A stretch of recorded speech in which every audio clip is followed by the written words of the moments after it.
Hello, citizens of the world. We are anonymous.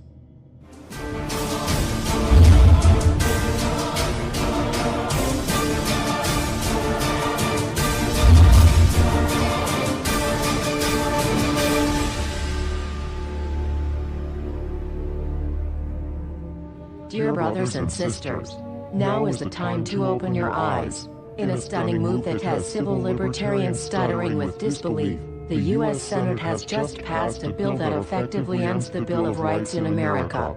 The National Defense Authorization Act is being called the most traitorous act ever witnessed in the Senate, and the language of the bill is cleverly designed to make you think it doesn't apply to Americans. But toward the end of the bill, it essentially says it can apply to Americans if we want it to.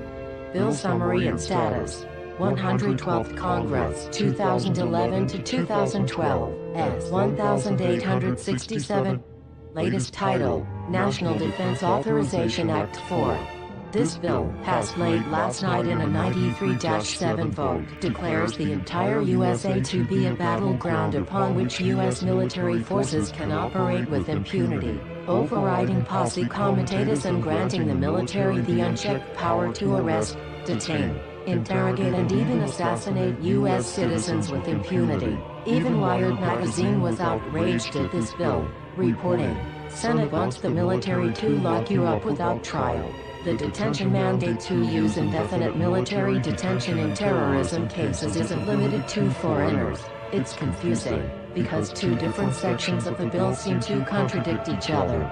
But in the judgment of the University of Texas Robert Chesney, a nonpartisan authority on military detention, U.S. citizens are included in the grant of detention authority. The passage of this law is nothing less than an outright declaration of war against the American people by the military-connected power elite.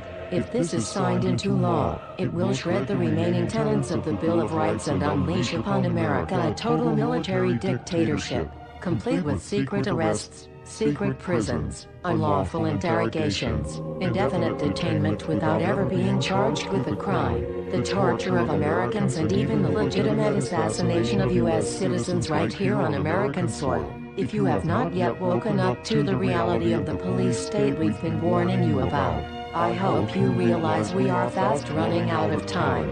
Once this becomes law, you have no rights whatsoever in America, no due process, no First Amendment speech rights, no right to remain silent, nothing. The U.S. Senate does not want us to speak.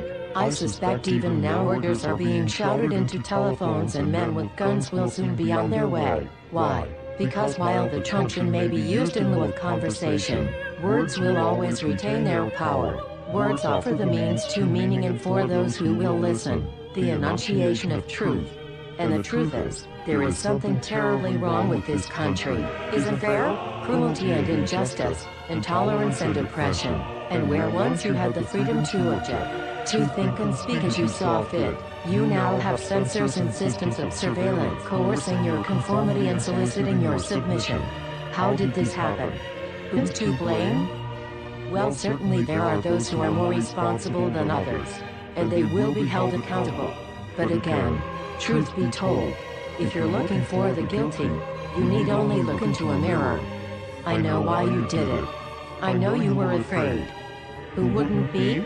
War, terror, disease. There were a myriad of problems which conspired to corrupt your reason and rob you of your common sense. Fear got the best of you, and in your panic, you turned to the now president in command, Barack Obama. He promised you order. He promised you peace.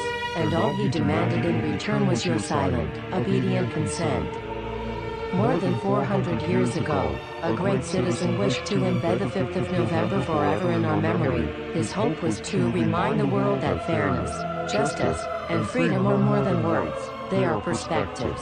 So if you've seen nothing, if the crimes of this government remain unknown to you, then I would suggest that you allow the 5th of November to pass unmarked.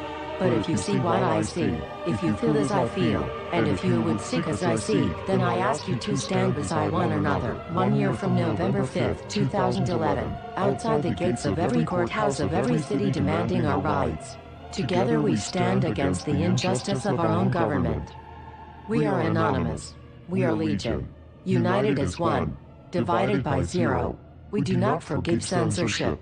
We do not forget oppression. U.S. Senate. Expect us.